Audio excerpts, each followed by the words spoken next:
अगर आपसे दिल की बात पूछूं तो विपक्षी नेताओं में आपको ज्यादा पसंद कौन है, अखिलेश जी या राहुल गांधी?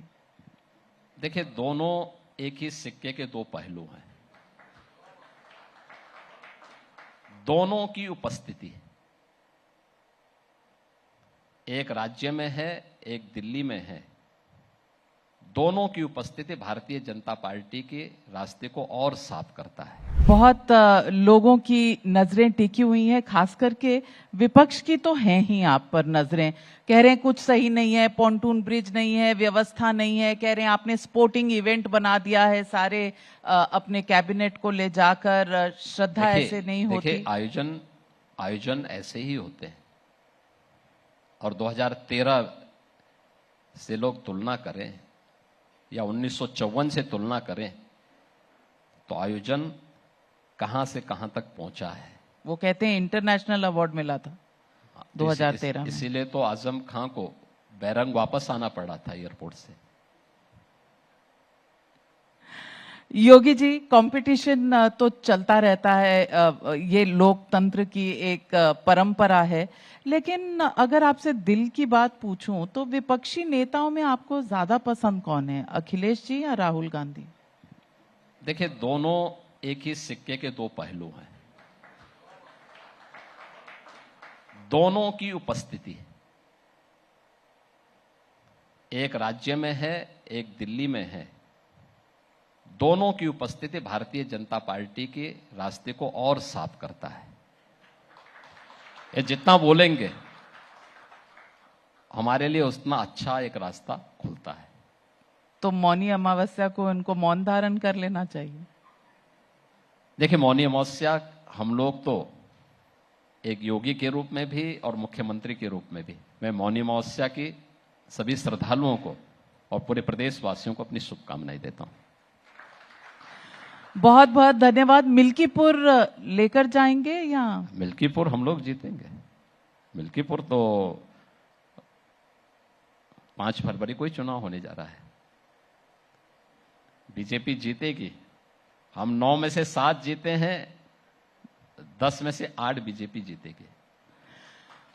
बड़ी भविष्यवाणी की है योगी आदित्यनाथ जी ने। और आज बहुत बहुत दिनों के बाद आप इतने फ्री तरीके से हमारे से जो बातचीत कर रहे थे, ये थोड़ा बनाए रखिएगा, क्योंकि 27 तक बहुत बार आपके साथ बैठना। नहीं, मैं वही कह रहा हूं कि 10 में से 7 का मतलब 10 में से 8।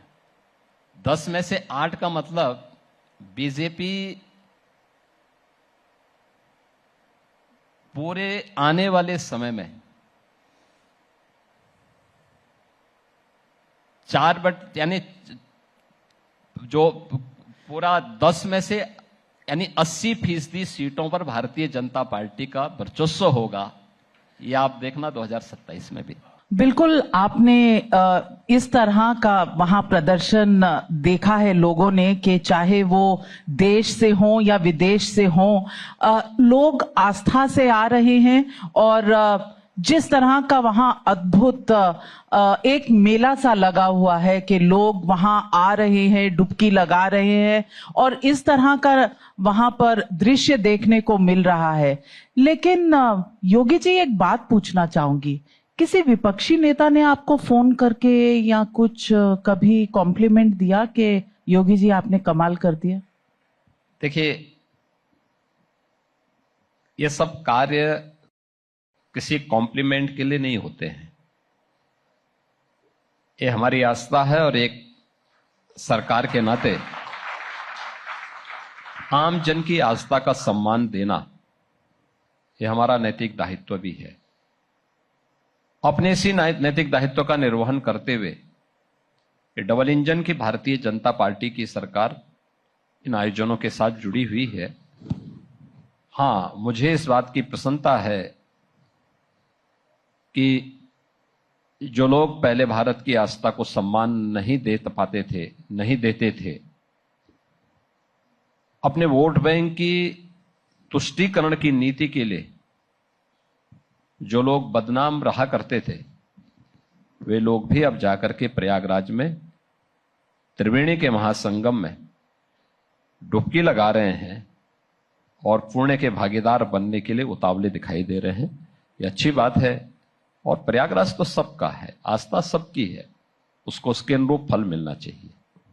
तो आप इसे जीत समझते हैं सनातन की, लोगों की आस्था की, जिसने वोट बैंक के पॉलिटिक्स को कहीं ना कहीं मात दे दी?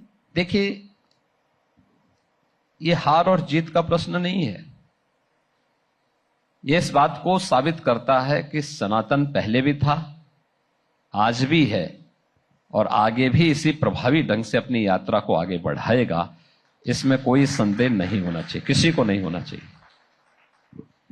योगी जी, लेकिन कुछ लोग कह रहे हैं जिस तरह से आप अपनी पूरी कैबिनेट को लेकर गए और डुबकी लगाई, उन्होंने कहा ये शो ऑफ ज्यादा है और जो शब्द उन्होंने प्रयोग किए, मेरे ख्याल से मैं बोल भी नहीं सकूंगी, लेकिन उन्होंने कहा कि छपरी के डैश डैश की तरह यहां पर डुबकी लगाने आए हैं। आपको लगता है ये भाषा, ये अमर्यादित भाषा जो है, ये फिर चुनाव का कुछ प्रेशर है? देखिए, जाकी रही भावना जैसी, प्रभु मूर्ति देखी दिन तैसी। जिन्होंने कभी भारतीय आस्था को, भारत के सनातन धर्म की आस्था को कभी सम्मान नहीं दिया, उनसे अपेक्षा करना कि वे सनातन धर्म की आस्था को सम्मान देंगे, ये मुझे लगता है कि अपने आप में एक गलत गफलत होगी और इस गलत फहमी को हम लोग कभी नहीं पालते। जो कार्य उत्तर प्रदेश सरकार के कैबिनेट ने किया और मेरा पूरा मंत्री परिषद प्रयागराज में जाकर के मां गंगा, मां यमुना और मां सरस्वती की त्रिवेणी में पावन आस्था का स्नान करते हुए पुण्य का भागीदार बना और वहां के विकास योजनाओं पर चर्चा किया। कोटि कोटि श्रद्धालु जो देश और दुनिया से आ रहा है, उनके द्वारा किए जा रहे पावन आस्था के स्नान ने उन सभी लोगों को, जिनकी सनातन पे आस्था नहीं थी,